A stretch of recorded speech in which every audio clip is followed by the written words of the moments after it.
Hello everyone, welcome to English Development and Engagement course. Today we'll learn about project presentation skills focusing on nonverbal language.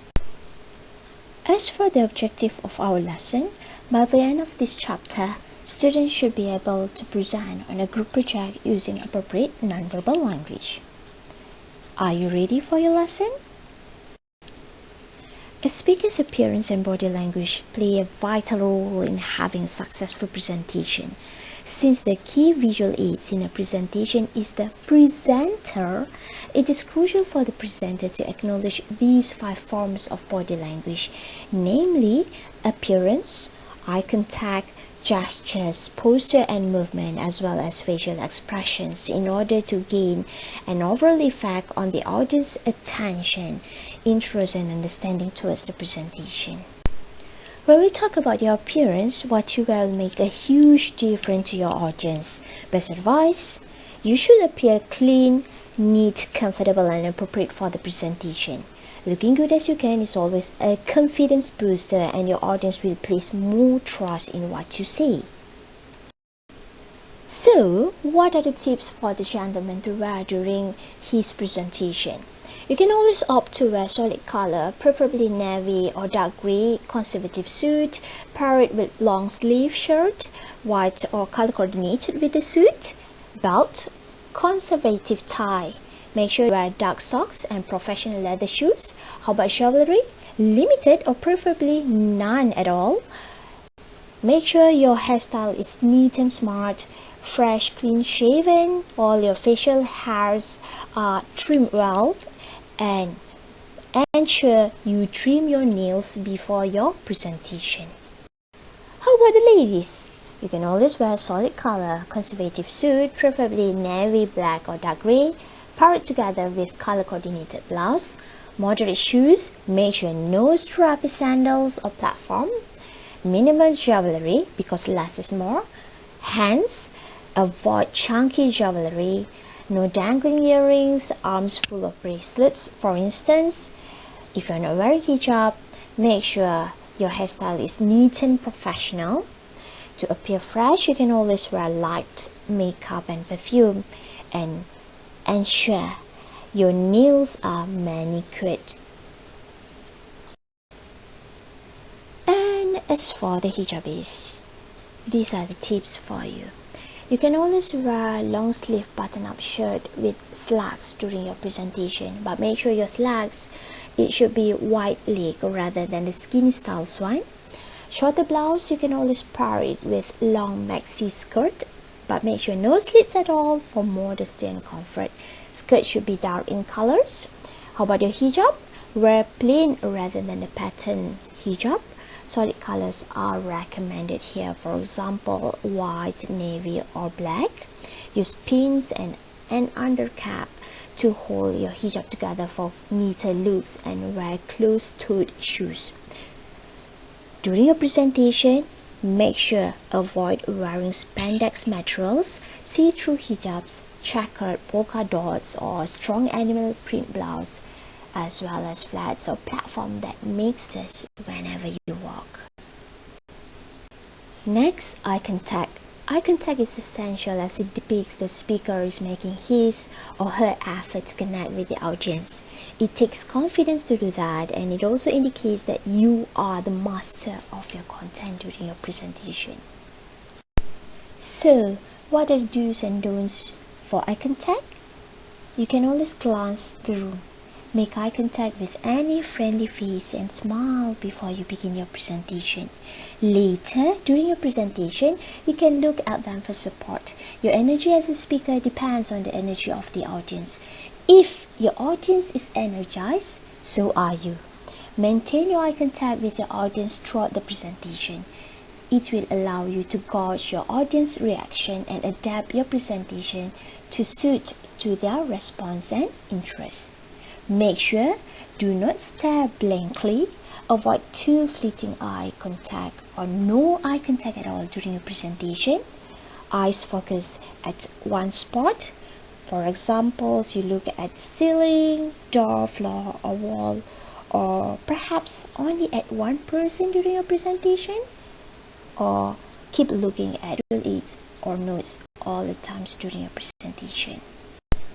How about gestures? Gestures are important because moving about can add life to your presentation. Gestures are motions of the limbs or body that express or help to express thought. It can help you to emphasize or reinforce an idea or opinion, add interest and expression, as well as help to keep the attention of an audience during your presentation. Here are the do's and don'ts for gestures. During your presentation, please use appropriate, natural, and varied hand gestures. You can always use open palm gestures to build the audience trust.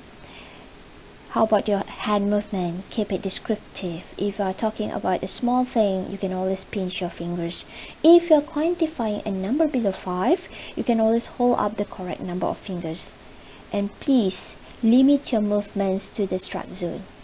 Do not get too wild with your gestures. Try to keep it between your shoulders and hips. How about don'ts? Do not put your hands in the pockets or on the waist. This will make you appear too casual in front of your audience. Do not fold your arms in front of you to avoid creating a barrier that makes you seem closed off from your audience. Never twirl a pen, twist a ring, play with your hair, scarf, or necktie. Do not fidgeting. Wringing your hands during presentation basically will make you appear to be nervous and out of control in front of your audience. So don't do that during your presentation. Last but not least, never point. Why? Because pointing communicates aggression and it will make your audience feel uncomfortable. If you absolutely must point at your visual aids, not at your audience. In regards with posture and movement, basically your posture does not only convey your attitude and a sense of certainty regarding the information that you are presenting, but it also works to clarify and emphasize key points during your presentation. Oral communication is not only auditory but also visual. Your stance will work either to attract, distract, shift, or hold your audience's attention. The way you move during an oral presentation actually is an extension of your posture. Too much movement will make you appear to be nervous, while standing rigidly without any movement is off-putting. Therefore, you need to limit your motion. Move only to emphasize a point or mark a transition during your presentation. If you would like to emphasize your points, you can always lean in or move forward. When you want to indicate a transition, moving to the side is the best. Let's say if you are an inexperienced presenter, you can always use podium to anchor you so that you will only have to focus on the upper parts of your body. This will also give you a place to rest your arms. However, please remember, never lean on the podium. How about the do's and don'ts for posture and movement? As for the do's, stand with both feet on the ground, shoulders squared, and face the audience.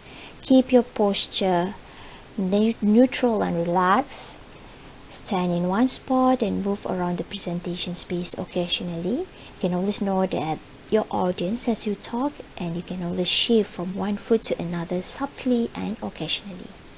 However, never ever sit down, stand on one foot, shake one or both legs, or even stand with back to the audience. It is not appropriate during your presentation. Never slouch. Never appear too tense or stiff. If you appear too rigid during your presentation, it will discomfort your audience. When an audience senses discomfort, it will take their attention away from the message at hand. Do not walk back and forth all the time. Never lean on the wall, table, or podium, because you will appear overtly casual in front of your audience, and do not sway back and forth during your presentation. As you can see in the video, this image exemplifies the ideal standing posture when you are conducting your presentation. What you should do, you should stand straight with both feet on the ground, shoulders squared, and face the audience. Not only that, you need to maintain a good posture throughout your presentation, appear to be neutral and relaxed. never bend or slouch, okay? Finally, facial expressions. When we talk about facial expressions in relation to presentation, it actually includes your movement in regards with your eyes, mouth, eyebrows, forehead, nose, chin, and other facial parts that can add meaning to your spoken words. It is an accurate barometer of how you feel during that time. Your smiles, grins, smirks, frowns, grimaces, winks, and raised eyebrows are among few examples of your facial expression that actually project the attitude and your emotional state as a presenter. Therefore, you can always tailor your facial expression in order to get your message across during your presentation. Do's and don'ts for facial expressions. As for do's, exhibit a warm, open and sincere smile to cement a bond with your audience as you begin your presentation and periodically throughout it. This will help you to create a rapport with your audience and show that you are relaxed and excited to share your thoughts, your point of view about the topic with them. How about don'ts? Never look too serious, tired, bored, or tell the audience that you are not well, or even that you should be somewhere else but in the room. Please avoid that, okay? You can always refer to this facial expressions chart by the signs of people in order for you to decode a person's emotion.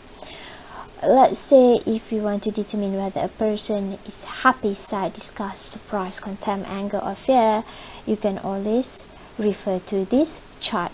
Normally when we look surprised, for instance, we'll tend to raise our eyebrows and open our eyes wider.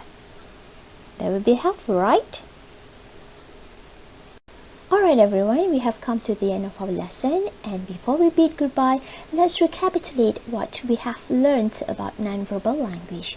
There are 5 forms of body language, namely appearance, eye contact, gestures, posture and movement, as well as facial expressions.